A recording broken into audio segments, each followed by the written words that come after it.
right? So I knew about Al back then, and unbeknownst to me, 2 years later I was going to be his sax player, or actually 4 years later, after I moved to LA in 81, 83, I got the gig with Jarreau, after I had moved, quit the band, moved back to Hawaii in 1980.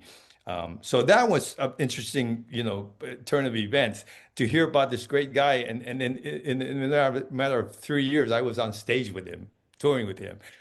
So that's how things happen. And Al really put me on notice internationally, as a sax player, and then I got signed with MCA Records, during that time period, and I started putting out records, and so it's like I said, and then after that, when I left Al, I started, getting called to play with people like James Ingram and all these great artists, I mean, it's jazz guys and everything. So I toured a lot, but my career, I've always marched to my own drum beat, right? I've Hmm. always decided I never went with the norm.